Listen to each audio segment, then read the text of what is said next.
நாட்டினுடைய prime minister 3 நாள் தியானத்தில் இருக்கிறாருன்னு சொன்னா ஒட்டுமொத்தமா இந்தியா முழுக்க அங்கதான் அத்தனை மீடியாவும் அங்கதான் நிற்கும். அவர்களுக்கு இந்த 7ஆம் கட்ட தேர்தல் இருக்கக்கூடிய தொகுதியில் எல்லாமே கொஞ்சம் வீக்கா இருக்கு. அதை அவங்க டைவர்ட் பண்றதுக்கு அந்த ஃபோக்கஸ் மொத்தமா தன்னுடைய பக்கம் இழுக்கிறதுக்கு இந்த வேலையை பண்றாரு. ஒவ்வொரு காலகட்டத்திலையும் அவங்க எடுக்கக்கூடிய எந்த ஃபேக்டருமே அவங்களுக்கு செட் ஆகல. ஏதாவது ஒரு நெரேட்டிவை செட் பண்ணிடலாம்னு பாக்குறாங்க. அது இறுதி கட்டமா இவர் இந்த விஷயத்தை கையில் எடுத்திருக்காரு. அவங்களுடைய மேஜர் நம்பர் ஒரு நம்பர் சொல்றாங்க 220. அதான் மேஜர் நம்பர். எக்ஸ்ட்ரீமும் அதான் போக முடியும். அதுக்கு மேல அவர்களுக்கு வாய்ப்பே இல்லை. கடந்த ஒரு வாரம் 10 நாட்களாவே டெல்லியில் இருக்கக்கூடிய சீனியர் ஆபீசர்ஸ் எல்லாமே ராகுல் காந்தி மீட் பண்றாங்க, சோனியா காந்தி மீட் பண்ணிருக்காங்க, மற்ற கட்சி தலைவர்கள் மீட் பண்றாங்க. ஆட்சி மாற்றத்திற்குண்டான தலைநகர்கள் தெரியுது. வணக்கம், இது நியூஸ் ஃபோக்கஸ் தமிழ். இன்றைய நமது சிறப்பு விருந்தினராக நம்முடன் அரசியல் பேச இணைந்திருக்கிறார் பத்திரிகையாளர் சுபேர் அவர்கள். சார் வணக்கம். வணக்கம். எலெக்ஷனுடைய பரபரப்பையும் அந்த அப்டேட்ஸையும் தொடர்ச்சி நம்ம சேனலில் கொடுத்துட்ருக்கோம். இப்போ நம்ம 7ஆம் கட்ட மக்களவைத் தேர்தலை சந்திக்கிறோம் அப்படிங்கிறத கவனிக்கிறோம். இந்த தேர்தலை பொறுத்த வரைக்கும் அந்த 57 சீட்ஸுக்கு 57 தொகுதிகளுக்கு இந்த எலெக்ஷன் 7ஆம் கட்டங்கிறத பார்க்குறோம். இறுதி கட்டத்தை நெருங்கிடுச்சு. முக்கியமாக பஞ்சாப் கொஞ்சம் சவால், பாஜக சவால் அப்படின்ற மாதிரி பஞ்சாப் இருக்குது, இமாச்சல் இருக்குது அப்படிங்கிறத பார்க்குறோம். மீதி ஜார்க்கண்ட், மற்ற வெஸ்ட் பெங்கால், யூபியெல்லாம் மீதியெல்லாம் இருக்கிறதெல்லாம் பார்க்குறோம். இந்த 7ஆம் கட்டத்தை பொறுத்த வரைக்கும் பாஜகவுக்கு களம் எந்த அளவுக்கு சாதகமாக இருக்குன்னு பார்க்குறீங்க? அல்லது இந்த 7மே இந்த 57 சீட்ஸுங்கிறது அவங்க ஒரு பெரிய விஷயம் இல்லை, இதுக்கான ஸ்ட்ராட்டஜியும் தெளிவாக வகுத்துருக்காங்க அப்படிங்கிறது நீங்கள் பார்க்குறீங்களா? அல்லது ஓவராலாக எப்படி பார்க்குறீங்க இந்த 7ஆம்? இல்லை, 6 கட்டத்தில் நடந்ததுலேயே பெருசாக அவங்களுக்கு கை கொடுக்கல அப்படிங்கிறதான் வரக்கூடிய தகவல். 7ஆம் கட்டம்ங்கிறது இப்போ அவங்களுக்கு எப்படின்னா அவங்களுக்கு எங்கெங்கே ஃபேவராக இல்லாத இடத்துல கடைசியாக வச்சுருக்காங்க. அது மாதிரி பார்த்தீங்கன்னா பஞ்சாபில் பெருசாக இல்லை, ஆம் ஆத்மி அண்ட் காங்கிரஸ் தான் அங்கே. அப்படிங்கும்போது பஞ்சாபில் பெருசாக அவங்க கான்சன்ட்ரேட் பண்ணல. எப்படி இருந்தாலும் உள்ளே போக முடியாது, பிரச்சனைகள் வேறு பிரச்சனைலாம் இருக்குது. அப்படிங்கும்போது ஜார்க்கண்ட்லேயும் இப்போ என்ன நடந்துகிட்டு இருக்குங்கிறது தெரியும். இப்படி பல பிரச்சனைகள் அவருக்கு உள்ளே இருக்கிறதுனால 7ஆம் கட்ட தேர்தலும் அவர்களுக்கு பெருசாக கை கொடுக்காது அப்படிங்கிறது தான் அங்கேருந்து வரக்கூடிய செய்திகள். அதை டைவெர்ட் பண்ணுறதுக்காக தான் அவர் தியானம் அப்படிங்கிற ஒரு விஷயத்தை கையில் எடுத்துக்கிறாரு. அதாவது கோயிலுக்கு போகிறது, சர்ச்சுக்கு போகிறது, அதெல்லாம் மசூதிக்கு போகிறதெல்லாம் அவங்க தனிப்பட்ட ஒரு வெறுப்புகள்லாம் வச்சுங்களேன். இப்போ பிரச்சாரத்துக்கு போவாங்க, யாராவது ஒரு வேட்பாளர் அங்கே கோயில் இருந்ததுன்னா கோயிலுக்கு போவாங்க, அங்கே ஒரு சர்ச் இருந்தால் சர்ச்சுக்கு போவாங்க, ஒரு மசூதி இருந்தால் மசூதிக்கு போவாங்க. அதெல்லாம் ஒரு நார்மலாக நடக்கக்கூடிய விஷயந்தான். ஆனால் இது எப்படின்னா ஒரு ஒட்டுமொத்தமாக அவர்களுக்கு இந்த 7ஆம் கட்ட தேர்தல் இருக்கக்கூடிய தொகுதியில் எல்லாமே கொஞ்சம் வீக்காக இருக்குது, நல்லாவே வீக்காக இருக்குன்னு வச்சுங்களேன். அதை அவங்க டைவெர்ட் பண்ணுறதுக்கு அந்த ஃபோக்கஸை மொத்தமாக தன்னுடைய பக்கம் இழுக்கிறதுக்கு இந்த வேலையை பண்ணுறாரு. ஒரு நாட்டினுடைய பிரைம் மினிஸ்டர் 3 நாள் தியானத்தில் இருக்கிறாருன்னு சொன்னால் ஒட்டுமொத்தமாக இந்தியா முழுக்க அங்கே தான் அத்தனை மீடியாவும் அங்கே தான் நிற்கும். அப்படிங்கும்போது அந்த அட்டென்ஷனை கிரியேட் பண்ணி மறைமுகமான ஒரு பிரச்சாரம்.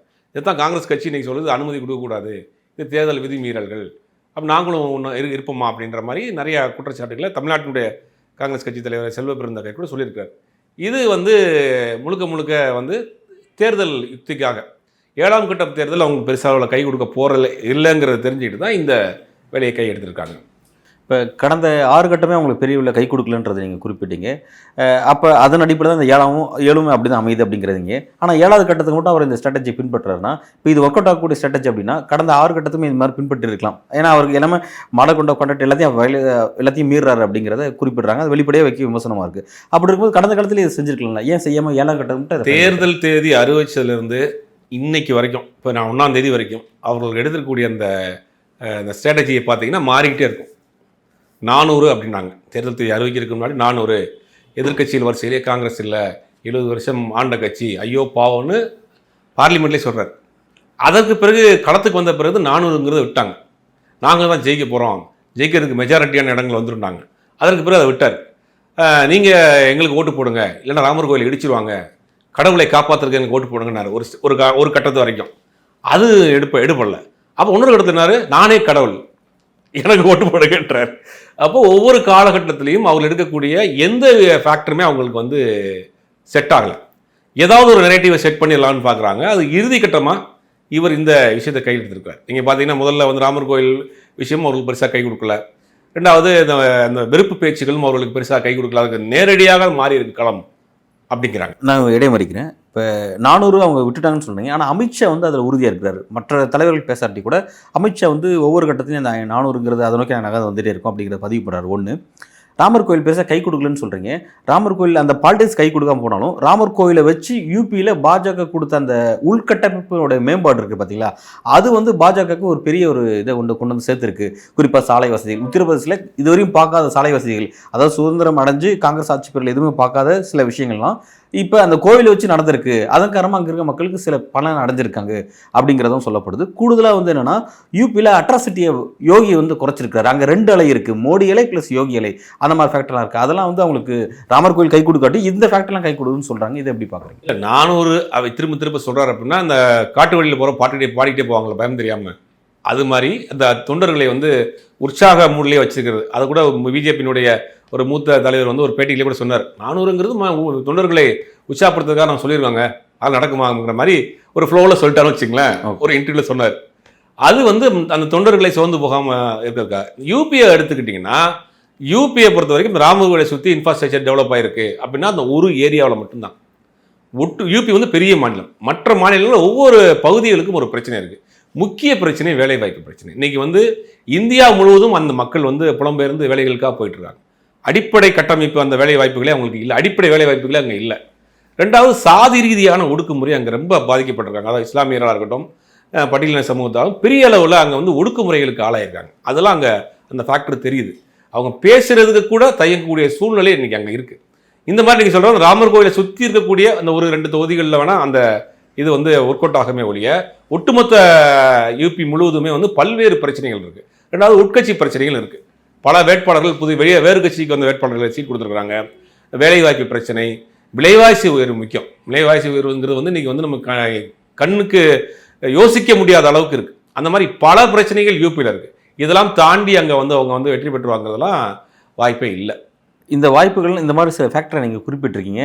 இப்போ 2014 கடந்த 10 ஆண்டு காங்கிரஸ் தலைமையான அந்த 10 ஆண்டு யூபி அரசினுடைய இந்த 10 ஆண்டுகளை வேலையில்லாத திண்டாட்டமோ அல்லது விலைவாசி உயர்வோ களத்தில் எதிரொலிச்சது. அதன் காரணமாக ஒரு பெரிய வேவ் இருந்தது, இந்த ஆட்சி மாற்றணும் அப்படிங்கிற மக்கள்கிட்ட இது இருந்தது.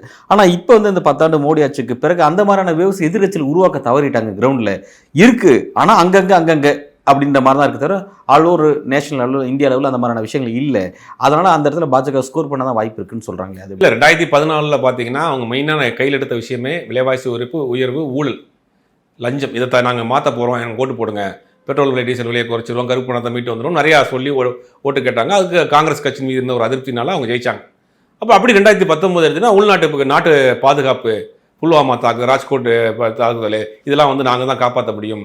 ஒவ்வொரு வீரர்களும் ஒவ்வொரு வாக்காளர்களும் ஓட்டு போடுறப்ப ராணுவ வீரர்கள் நினச்சி ஓட்டு போடுங்க அப்படின்னு நினச்சி எடுத்தாங்க. அந்த 2 ஸ்ட்ராட்டஜியுமே அவங்களுக்கு ஒர்க் அவுட் ஆச்சு. ஆனால் இப்போ எடுக்கக்கூடிய ஸ்ட்ராட்டஜி வந்து ஒரு நெரட்டிவை அவங்களால செட் பண்ண முடியல. ஒவ்வொரு நாளைக்கு ஒரு ஸ்டாண்ட் எடுக்கிறாங்க. இப்போ வெறுப்பு பேச்சு, ராமர் கோயில் முதல்ல பேசி பார்த்தாங்க சரியா வரல, இப்போ வெறுப்பு பேச்சு, இப்போ எதிர்கட்சியின் மீது குற்றச்சாட்டு, அடுத்த எதிர்கட்சியினுடைய தேர்தல் அறிக்கை மீது விமர்சனம் அப்படின்னு ஒவ்வொரு நாளும் ஒவ்வொரு ஸ்டாண்டு மாறிட்டு இருக்கு. இந்த 2 முதல்ல எடுத்த 2014 2019 எடுத்த ஸ்டாண்டில் எடுத்தது ஒர்க் அவுட் ஆச்சு. ஆனால் இது வந்து அவங்கள்ட்ட சொல்லிக்கிற மாதிரியான எடுத்துகிட்டு போகிற எந்த விஷயமுமே இல்லை. அப்படிங்கும்போது அதுவே ஒரு பெரிய செட்பேக். இப்போ இங்கே இருக்கக்கூடிய நம்ம பிரகல பிரபா இருக்கட்டும், மற்ற ஆட்கள் எல்லாருமே சொல்லக்கூடிய விஷயம் என்னென்னா அவங்களுடைய மேஜர் நம்பர் வந்து ஒரு நம்பர் சொல்கிறாங்க 220, அதான் மேஜர் நம்பர். எக்ஸ்ட்ரீமும் அதான் போக முடியும், அதுக்கு மேலே அவர்களுக்கு வாய்ப்பே இல்லை அப்படிங்கிற மாதிரி ஒரு கருத்து சொல்கிறாங்க. இது பல்வேறு ஊடகங்களும் பல்வேறு பத்திரிகைகளும் அந்த வட இந்திய பத்திரிகைகளும் ஓப்பனாகவே எழுத ஆரம்பிச்சிட்டாங்க. இது உங்களுக்கு தெரிஞ்சிருச்சு. இப்போ இந்த 7ஆம் கட்டம்ங்கிறது முடிஞ்ச அளவுக்கு அதில் நம்மளால் முடிஞ்ச அளவுக்கு அதை கேட்ச் பண்ண பார்ப்போம், இது கடைசியான ஒரு வாய்ப்பு அப்படிங்கிறதுக்காக தான் இந்த தியானம், இந்த மற்ற விஷயங்கள்லாம் அதை நோக்கி தான் போதே ஒழிய அவங்களுக்கு கள நிலவரம் தெரிஞ்சிருச்சு. இன்றைக்கி டெல்லியிலேருந்து வரக்கூடிய செய்திகள் என்ன சொல்கிறாங்கன்னா, கடந்த ஒரு வாரம் 10 நாட்களாகவே டெல்லியில் இருக்கக்கூடிய சீனியர் ஆஃபீஸர்ஸ் எல்லாமே வந்து ராகுல் காந்தி மீட் பண்ணுறாங்க, சோனியா காந்தி மீட் பண்ணியிருக்காங்க, மற்ற கட்சி தலைவர்கள் மீட் பண்ணுறாங்க. ஆட்சி மாற்றத்திற்குண்டான ஒரு வேவு அங்கே தெரியுது, தலைநகரில் தெரியுது. அதை நோக்கி அவங்க போய்கிட்டு இருக்கிறாங்க. அப்படின்னா அதை நோக்கி தான் அவங்க அடுத்த கட்டமாக இந்த 1ஆம் தேதி மீட்டிங்கை அரேஞ்ச் பண்ணியிருக்காங்க. ஓகே, ஆட்சி மாற்றத்துக்கான விஷயங்கள் நீங்கள் குறிப்பிடுறீங்க. பட் அதை தடுக்கிறதுக்காக இப்போ நீங்கள் சொல்ல மாதிரி அசஸ்மெண்ட் பாஜகவுக்கும் வந்திருக்கும். கடந்த காலத்தில் வந்து அவங்களுக்கு கை கொடுத்தது பார்த்திங்கன்னா மகாராஷ்டிரா, பிறகு வந்து கர்நாடகா, அங்கே பீகார்லாம் வந்து பெரிய கை கொடுத்துச்சு. இந்த மாதிரி அதெல்லாம் அவங்களுக்கு எதிராக திரும்புது. அப்படிங்கிறதுனால அதை பேலன்ஸ் பண்ணுற மாதிரி வந்து இப்போ தெலுங்கானா, இப்போ வெஸ்ட் பெங்கால், இப்போ இந்த முறை வந்து அந்த வெஸ்ட் பெங்கால் ரொம்ப பெரிய கூர்மைப்படுத்துகிறாங்க. கூடவே ஒடிசாவை வந்து அவங்க கான்சென்ட்ரேட் பண்ணுறாங்க பார்க்குறோம். ஒடிசாவை பொறுத்த வரைக்கும் அங்கே தீவிரமாக பிரச்சாரத்தை கூர்மைப்படுத்திட்டு இருக்காங்க. அங்கே இருக்கக்கூடிய வி.கே. பாண்டியன் அவரையும் நவீன் பட்நாயக் லிங்க் பண்ணி அந்த பிரச்சாரத்தை கூர்மைப்படுத்துகிறாங்க. அங்கே இருக்க 21க்கு பெரிய அளவில் ஒர்க் அவுட் பண்ணும்போது அது அவங்களுக்கு கடந்த காலத்தில் இழக்கிறத பேலன்ஸ் பண்ணுன்ற மாதிரியான அந்த ஸ்ட்ராட்டஜி அவங்களுக்கு கை கொடுக்குன்னு பார்க்குறீங்களா? இல்லை, முதல்ல நம்ம வெஸ்ட் பெங்கால் வந்து பார்த்துருவோம். வெஸ்ட் பெங்கால் வந்து ஒரு என்ன சொல்கிறது, ஒரு இடதுசாரி சிந்தனை உள்ள ஒரு மாநிலம். கிட்டத்தட்ட 25 வருஷம் அங்கே வந்து ஆட்சியில் கம்யூனிஸ்ட் கட்சியில் இருந்த ஒரு மாநிலம். அந்த சித்தாந்தம் இன்னும் வந்து அழிஞ்சு போகலாம் இல்லை, அங்கே ஒன்றும் வலுவாக தான் இருக்குது ஓரளவுக்கு. இந்த முறை வாக்குகள் சிதறடிக்கிறதுனால தான் மீண்டும் மீண்டும் மம்தா பானர்ஜி ஜெயிச்சுட்டே இருந்தாங்க. இந்த முறை காங்கிரஸ் கம்யூனிஸ்ட் இன்னைக்கு எழுதி வச்சுக்கோங்க, பெரும்பான்மையான இடங்களே அந்த இடம் அங்கே பிடிக்கும். காங்கிரஸ் கம்யூனிஸ்ட் வந்து என் உள்ளுக்குள்ளே வந்து மம்தாவுக்கு ஒரு பெரிய ஒரு அதிருப்தி இருக்குது. அப்படிங்கும் போது இந்த இடங்களில் பிஜேபியை காட்டிலும் இந்தியா கூட்டணியில் இருக்கக்கூடிய காங்கிரஸ் அண்ட் கம்யூனிஸ்ட் அந்த அங்கே பெரும்பான்மையான இடங்களை கைப்பற்றுவாங்க. இந்த முறை குறைவான இடங்களை தான் வெஸ்ட் பெங்காலில் அவங்க எடுப்பாங்க. அப்படி நீங்கள் ஒரிசாவுக்கு வந்தீங்க. ஒரிசாவை பொறுத்த வரைக்கும் பிஜு பட்நாயக்கை வந்து அந்த மாநிலத்தினுடைய ஒரு காட்ஃபாதராக தான் பார்க்குறாங்க. கிட்டத்தட்ட 25 வருஷமாக இருக்கிறார். அவங்க அப்பா ஒரு 10 வருஷமாக இருக்கார். அந்த மாநிலங்கள் முழுவதுமே அவர் நேரடியாக சென்று போய் சேர்த்துருக்காங்க. கொரோனா காலத்தில் அவங்க செஞ்சுக்கிட்டு இருக்க பணி வந்து மிகப்பெரிய அளவில் நிறைய வேலைகள் பண்ணியிருக்காங்க. ஒவ்வொரு குடும்பத்துக்கு மாதம் பணமும் சரி மற்ற பொருட்களும் சரி குறைந்தது 2 வருஷம் 3 வருஷம் 1.5 வருஷம் 2 வருஷத்துலாம் கொடுத்துட்டு இருந்ததெல்லாம் பார்த்தா அதுக்கு எல்லாத்துக்கும் பேக் போனாக இருந்தவர் வந்து வி.கே. பாண்டியன். வி.கே. பாண்டியன் அவருடைய அரசாங்கம் வந்தாலும் அரசாங்கத்தினுடைய பிரதிநிதியாக வெளியில் காமிச்சு மக்கள் மத்தியில் போய் நின்னது வி.கே. பாண்டியன் தான். அப்படிங்கிறது வி.கே. பாண்டியனுக்கு தனிப்பட்ட முறையில் அந்த மக்கள் மத்தியில் ஒரு மிகப்பெரிய ஒரு மதிப்பு மரியாதை இருக்குது, ஒரு செல்வாக்கு இருக்குன்னு வச்சுக்கோ, ஓப்பனாக சொல்லணும். அதை தெரிஞ்சு தான் இவர் பிஜு பட்நாயக் இவரை கூட வச்சிருக்கிறாரு. இவருக்கு சொல்கிற மாதிரி பிஜு பட்நாயக்கை வந்து இவர் வந்து கண்ட்ரோல் பண்ணி வச்சிருக்கிறாரு, இவர் சொல்கிறது தான் பிஜு பட்நாயக் கேட்குறாரு அப்படிங்கிற மாதிரியான கருத்து சொல்கிறாங்க. தன்னிச்சையாக இவருக்கு ஒரு செல்வாக்கு இருக்குது. சசிதர் நவீன் பட்நாயக் இருக்குங்கிறீங்க. வி.கே. பாண்டியனுக்கு தனிப்பட்ட முறையில் ரொம்ப லாங் டைம் அங்கே ஒர்க் பண்ணியிருக்கிறாரு. மக்களை நேரடியாக சந்திக்கிறாரு, பல்வேறு திட்டங்களை கொண்டு போயிருக்காரு. கொரோனா காலத்தில் அவருடைய செயல்பாடுகள் மிகப்பெரிய அளவில் சிறப்பாக இருந்துச்சு. இதெல்லாம் மக்கள் மத்தியில் அவருக்கு பெரிய செல்வாக்கு இருந்தது. இந்த செல்வாக்கை அரசியலாக பயன்படுத்திக்கணும் தான் நவீன் பட்நாயக் அவரை இங்கே கூட்டு வர்றாரு, ரிசைன் பண்ண சொல்லிட்டு கட்சி கூட்டு வர்றாரு. ஏன்னா அவர் படித்தவராக இருக்காரு, கரெக்டாக வழி நடத்தி கொண்டு போவார். நம்மளுக்கு முடியல, நம்மளுடைய வாரிசா இவரை கொண்டு வரணும் அப்படின்னு நினைக்கிறார் நவீன் பட்நாயக். இப்போ நீங்கள் அவரை வந்து நீங்கள் வி.கே. பாண்டியன் விமர்சனம் பண்ணுறதை விட நேரடியாக நீங்கள் வந்து நவீன் பட்நாயக் விமர்சனம் பண்ணுறீங்க. நவீன் பட்நாயக்கு எவ்வளவு கீழ்த்தரமாக அவருடைய ஃபிசிக்கை வச்சு நீங்கள் விமர்சனம் பண்ணாங்க, அது நேர்மறையான வினை அங்கே ஆயிடுச்சு. இப்போ இல்லை, இப்போ ஹிமந்த பிஸ்வ சர்மா ஒரு விஷயத்தை பதிவு பண்ணியிருந்தார், பார்த்துருப்பேன்னு நினைக்கிறேன். ஒரு வீடியோ, அதில் இவர் நவீன் பட்நாயக் பேசுகிறார், அவர் கை நடுக்க மாட்டேது, தடுத்து அவர் இது பண்ணுறாரு. இப்போ அந்தளவுக்கு ஒரு பிஎம், அவர் வந்து ஒரு சிஎம் இருக்கார், ஒரு ஸ்டேட்டோட சிஎம் இருக்கார், அவருக்கு தெரியும் உண்மையிலே அப்படின்னு தெரியும். தன்னை வந்து வி.கே. பாண்டியன் கண்ட்ரோல் பண்ணுற அளவில் தான் அப்படி இருக்கார் அப்படின்ற மாதிரி அவங்க பாஜக வைக்கக்கூடிய விமர்சனத்தை அந்த வீடியோ உறுதிப்படுத்துகிற விஷயமா தானே இருக்குது. இது பாஜக வைக்கக்கூடிய விமர்சனம். அது ஒரு வயதானவர் உடல்நிலை தளர்ந்து போயிருக்கிற நேரத்தில் அதை வைத்து கேவலமாக விமர்சனம் பண்ணுறாங்கிற மாதிரியான மனநிலை அங்கே மக்களுக்கு வந்துருச்சு. ஓகே, அது அவங்களுக்கு எதிராக திரும்பி இருக்கு. இந்த வீடியோ வந்து அவர்களுக்கு 100% எதிராக திரும்பி இருக்கு. ஏன்னா அந்த மக்கள் வந்து பெரிய லெவலில் அவரை மதிக்கிறாங்க, ஒரு பெரிய இடத்துல வச்சிருக்கிறாங்க நவீன் பட்நாயக். நீங்கள் நவீன் பட்நாயக் மேலே வந்து நீங்கள் ஆட்சி சரியில்லை, ஊழல் பண்ணியிருக்கிறாரு அப்படின்னு பல விமர்சனங்கள் வச்சா கூட அவரோட பிசிக்கை வச்சு ஒரு வயதானவர் கை நடுங்கிறது, அதை வச்சு இவங்க வந்து விமர்சனம் பண்ணுறது அந்த மக்கள் ரசிக்கல, ஏற்றுக்கல. இது தேர்தல் முடிவில் தெரியும் கண்டிப்பாக. ஓகே, கூட நான் தெலுங்கானா லிங்க் பண்ணி சொல்லியிருந்தேன் இந்த விஷயத்தான். போன முறை இழந்ததை இந்த வெஸ்ட் பெங்கால், ஒடிசா, தெலுங்கானா இதை வச்சு பேலன்ஸ் பண்ணலாம். அந்த தெலுங்கானாவில் எப்படி டைமென்ஷன்ஸ் ஆகும்னு பார்க்குறீங்க? அது 7 கட்டமில் முடிஞ்சு போச்சு, ஆனால் அது இந்த முறை இந்த அளவுக்கு. தெலுங்கானாவை பொறுத்த வரைக்கும் காங்கிரஸ் கட்சி அங்கே ஃபுல் ஸ்விங்காக இப்போ தான் ஆட்சிக்கு வந்திருக்கு. அவங்க சொன்ன திட்டங்களை பூரா மேக்ஸிமம் நிறைவேற்றிருக்காங்க. இலவச பஸ் பாஸாக இருக்கட்டும், மாதம் இந்த 2000 ரூபா கொடுக்குற ஸ்கீமாக இருக்கட்டும், பல ஸ்கீம் அவங்க வந்து இம்ப்ளிமெண்ட் பண்ண ஆரம்பிச்சிட்டாங்க. கேஸ் சிலிண்டர், முக்கியமாக கேஸ் சிலிண்டர் 500 ரூபாய் கொடுக்குறாங்க தெலுங்கானாவில். இது பெரிய லெவலில் கொண்டு போய் சேர்ந்துருக்கு. அப்போ ஒரு மாநில கட்சியாக நாங்கள் இவ்வளோ செஞ்சுருக்கிறோம், எங்களுக்கு ஓட்டு போடுங்க, நாங்கள் அகில இந்திய லெவலில் வந்துட்டால் இன்னும் பல திட்டங்களை கொண்டு வருவோம்னு சொல்லியிருக்காங்க. அப்படிங்கும்போது தெலுங்கானாவில் அது பெரிய அளவில் ஒர்க் அவுட் ஆயிருக்கு. தெலுங்கானாவில் இவர்களால் உள்ளே போக முடியாது. அதே சமயம் ஆந்திராவில் சில வாய்ப்புகள் அவர்களுக்கு இருக்குது. ஏன்னா ஆந்திராவில் பார்த்தீங்கன்னா சிரஞ்சீவியாக இருக்கட்டும், சந்திரபாபு நாயுடுவாக இருக்கட்டும், இந்த ஒரு பெரிய மாஸ் அங்கே க்ரௌட் இருக்குது. ஆல்ரெடி ஜெகனுக்கு மேலே இருக்கக்கூடிய ஒரு அதிருப்தி, இது வந்து அவர்களுக்கு அந்த சந்திரபாபு நாயுடு, பவன் கல்யாண் மேலே இருக்கக்கூடிய அந்த ஒரு கரிஷ்மாவை இவங்க பயன்படுத்துகிறாங்க. இவர்களுக்கு நேரடியான ஒரு பெருசாக ஒரு அஃபெக்ட் கிடையாத ஒழிய அதை அவங்களுக்கு கொடுக்கக்கூடிய அந்த வாக்கில் இவங்க கொஞ்சம் எடுத்துக்கிறாங்க, அதை பிரிச்சுக்கிறாங்க. தமிழ்நாட்டில் எப்படி போன முறை ஏடிஎம்கே கூட சேர்ந்து 4 சீட் வாங்கினாங்களோ அதே மாதிரி அங்கே ஆந்திராவில் காலனுடன் நினைக்கிறாங்க. தெலுங்கானாவில் அது வாய்ப்புகள் ரொம்ப கம்மி. இப்போ இந்த இறுதிய 7வது கட்டத்தை பாஜகக்கு என்ன வியூகம்னு சொல்லும்போது நீங்கள் அந்த தியானம் அப்படிங்கிற விஷயத்தை நீங்கள் குறிப்பிட்டீங்க. இப்போ ஃபர்ஸ்ட் பேஸ் எலெக்ஷன் அது 102 தொகுதிக்கு முடிஞ்சதுக்கு பிறகே வந்து அவரோட பிரச்சாரம் வந்து ஆல்மோஸ்ட் எல்லாமே வெறுப்பு நோக்கி நகர்ந்துருச்சு. மோடியோட பிரச்சாரம் அதை நோக்கி நகர்ச்சிங்கிறது கவனித்தோம். இடையில வந்து அவர் வந்து மாநிலங்களுக்கு இடையான அந்த ஒரு பகை உணர்ச்சி உண்டாக்குற வகையில் இப்போ யூபியை வந்து யூபியில் இருக்க மக்களை வந்து தமிழ்நாடு ரொம்ப கேவலமாக மதிக்கிறாங்க, தென்னிந்தியா அவங்களை ரொம்ப கேவலமாக மதிக்குது உங்கள் மொழியை அப்படின்ற மாதிரி வந்து ஒரு பிரிவினை அரசுலாம் பேசினார். அப்போ ஆட்டோமேட்டிக்காக இங்கே வந்து ஒரு பெரிய கொந்தளிப்பு உருவாயிருக்கும். இங்கே இருக்க ஸ்டேட் சிஎம்ஸ் எல்லாம் வந்து கோவப்பட்டு தங்களோட கருத்தை தெரிவித்தாங்க. இப்போ வந்து அவர் 7ஆம் கட்டத்துக்கு திரும்ப இங்கே வந்து இந்த தியானத்தை செய்கிறதோ இப்படி ஒரு விஷயத்தை முன்னெடுக்கிறது அப்படிங்கிறது இங்கே என்ன ஒர்க் அவுட் ஆகுங்கிறது கேள்வி. தமிழ்நாட்டு மக்கள் அதை எப்படி பார்ப்பாங்க?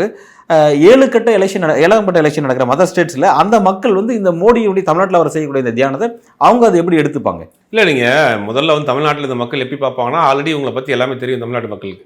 இங்கே ஒன்று பேசுவாங்க, அங்கே ஒன்று பேசுவாங்க, தமிழுக்கு எவ்வளோ ஒதுக்குவாங்க, சான்ஸ்கிரிட்டுக்கு எவ்வளோ ஒதுக்குவாங்கிறது தமிழ்நாட்டு மக்கள் இன்றைக்கி கரக்கோடியில் இருக்கக்கூடிய ஒரு பாமர மக்களுக்கு கூட இவங்களுடைய அரசியல் தெரியும், அரசியலுடைய ஸ்ட்ராட்டஜி என்னன்னு தெரியும். அது தமிழ்நாட்டில் வந்து அவங்கள பற்றி தெரிஞ்சதுனால பெருசாக பாதிப்பு இல்லை. எலெக்ஷன் முடிஞ்சு போச்சு. இப்போ வட இந்தியாவில் பொறுத்த வரைக்கும் தமிழ்நாடுங்கிறது அவங்களுக்கு வந்து ஒரு பெரிய மேட்டரே கிடையாது. ஒரு மொழி ரீதியாக அவங்கெல்லாம் வந்து அது பெருசாக பார்க்க மாட்டாங்க. நாங்கள் வந்து பார்க்குறோம், அதனால நான் எனக்கு ஓட்டு போடுங்க அப்படிங்கிற ஒரு ஃபேக்டர் வந்து அங்கே எடுபடாது.